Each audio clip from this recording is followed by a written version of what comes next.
We're back into Sports Talk ATL. Chase's flight still has not left. We're still having some bad weather here. I'm Jake. He's Alex. But yeah, let's start with the elephant in the room today to kick off the show. Spencer Strider did not look very good last night. I didn't get to watch the game because my power was out. But I went back and watched a couple clips. It was rough. Gave up a couple walks. I think that was what really hurt him in the end.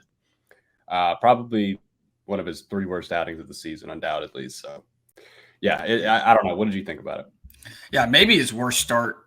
I don't think it's even arguable. Probably the worst start of his season by far.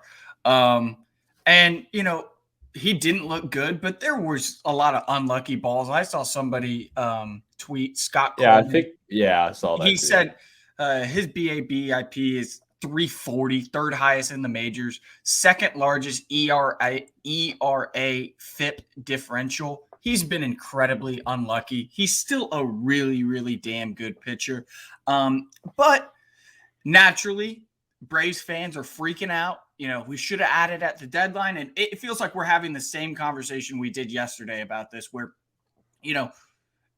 even if the Braves could have gotten in, first of all, there were no difference makers available. The Braves weren't getting Justin Verlander or Max Scherzer, and Max Scherzer really isn't even that guy anymore. The Braves weren't getting Justin Verlander. The Mets were not going to help the Braves get to another World Series. And past him, it's just a bunch of middle to the back end rotation guys whose asking prices were astronomical.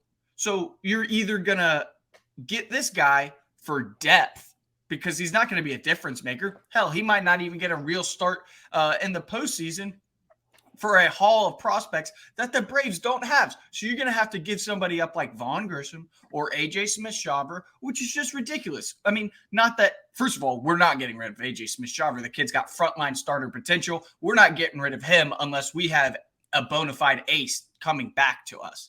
And Vaughn Grissom, he's a very valuable trade chip.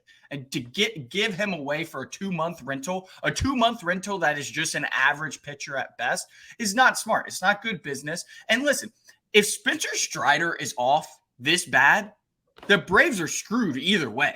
The Braves aren't going to win a World Series with Spencer Strider pitching like that. It has nothing to do with the trade deadline. It has everything to do with their horses performing.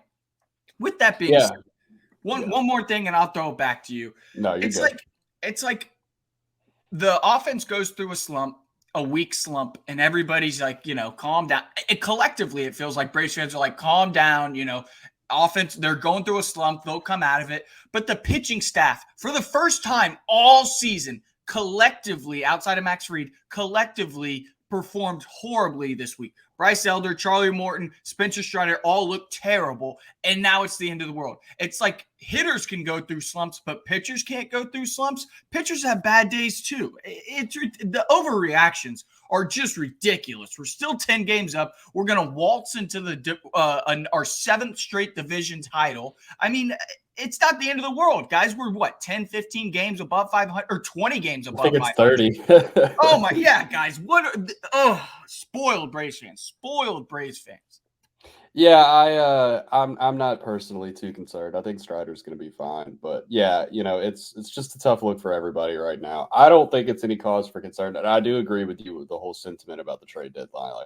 If Strider's pitching like this in the playoffs, we're not winning anything anyways. It doesn't matter who you get at the trade deadline. But I think there is something to be said about just all of the guys as a whole struggling. I don't know. It could be a weather thing. I don't know. It could be a travel thing. I don't know. They've been on the road a lot. I don't know. I'm not a professional pitcher. I'm not in the locker room. Maybe they're all just in a bad mood. It just happens, And honestly, it's one of the things I'd rather have happening now than happening September 8th. I'd rather be August 8th than September 8th, especially with the lead that they have in the division. Now, if they were only 3 games up on the Phillies or 3 games up on the Marlins or something, I'd probably be a little more concerned. But get it out. I don't know. I guess I'm saying get it out of your system now. I would prefer them to, if they're going to struggle like this, I would prefer it to be now instead of later, especially when you consider what happened last year going into the playoffs. Talking about Max Fried getting sick, losing 15 pounds, Spencer Strider, from 91 miles an hour because of his oblique. I would really rather just watch it now than later. Yeah, you're absolutely right. And that's a good point. Why is it all happening right now? Charlie Morton, Bryce Elder, Spencer Strider. These guys have been horses, have not missed any starts all season. maybe they are a little fatigued. Charlie Morton's very old. Spencer Strider and Bryce Elder have never really thrown this much in their careers. We saw what happened to Spencer Strider last year. And then this is where everybody comes in. Well, if we had pitching depth, we have pitching depth. Michael Soroka and AJ Smith-Shawver can come up and make a spot start. It's not a big deal. I know they're not going to, throw 7 scoreless and, but it doesn't matter. All we need is depth. We need these guys to skip a spot in the rotation, and so be it. Get some rest up. Also, when you have a historic offense like this, it's okay if the pitching staff has some lulls. It's okay. Because we've seen time and time again this offense pick up the pitching staff when they've let us down. So nobody's hitting more home runs, and the long ball always plays in October. So let's just all cool it. All we're trying to do is build momentum to October. Right now, it's looking like we're spinning our tires, but I don't think that's the true story of this Braves team. The pitching staff for the entire season has been very good. In the past week, since the trade deadline, I'd say it's been shaky. I'm not making an excuse for it, but you can't discredit the entire first half of the season over 2 or 3 weeks of play. That's just not how baseball works. And it's crazy that we have to every single day, it feels like I've got to tell Braves fans that relax. It's okay. It's going to work itself out. I promise. You're going to ignore the track record of more than half of a season because of a couple weeks of bad play. It's ridiculous. Yeah, I like I said, I think the main thing that you talk about when you talk about getting some rest, it's getting some starts, it's going to be September call-ups, because I think we are going to see, okay, that's when we get Soroka, Schuster, AJ Smith-Shawver back in the mix. And I think you can rotate those guys, once every 5, because I think in September, it's pretty much fair game. You can kind of call up and send down whoever without regard to options and things like that. So let each guy come up and get a start. It probably won't matter at that point, like we talked about. I think the division will be pretty much wrapped up. And, just get these guys a day of rest, a day or two leading up to the postseason. You want everybody to be healthy, but you don't want them to be rusty too. I know it's kind of cliche, but the whole rest versus rust thing is very real. As we've seen the past couple of years, a team that has either makes it or wins the World Series, one of them is going to be a team that just absolutely fought and clawed their way to get there. It was the Braves the year before. It was the Phillies last year.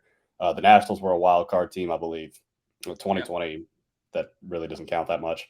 But yeah, you got to have some kind of intensity going into the postseason. That's my main point. I think that's a big reason why teams like the Dodgers sometimes in years past have not fared that well. They've won 109 games or whatever, but they've kind of faltered in the postseason because they've been coasting for a month and a half. And when you've been coasting for a month and a half, it's kind of hard to just all of a sudden just turn that intensity back on. But if you got these guys out there still pitching, still competing, I think this Braves team has the right mentality. I don't think. I was just about to say that. Yeah, I was just about to say that. Yeah, not that those Dodgers teams didn't, or like that they were like, that they didn't care or anything. But I think the Braves I'm not worried about that happening to them. But I think it's a real concern, at least in Major League Baseball, especially because, for a month, if you're really not playing competitive ball, it's kind of hard to just turn that back on. But I think they'll be fine. Like you said, though, I think you're right. I think it needs to be a rest thing more than anything.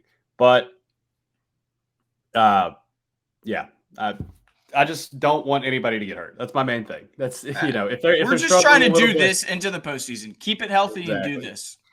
All right, guys. Coming up after this, we are going to be talking about the Baltimore Orioles announcer being suspended over a really weird situation.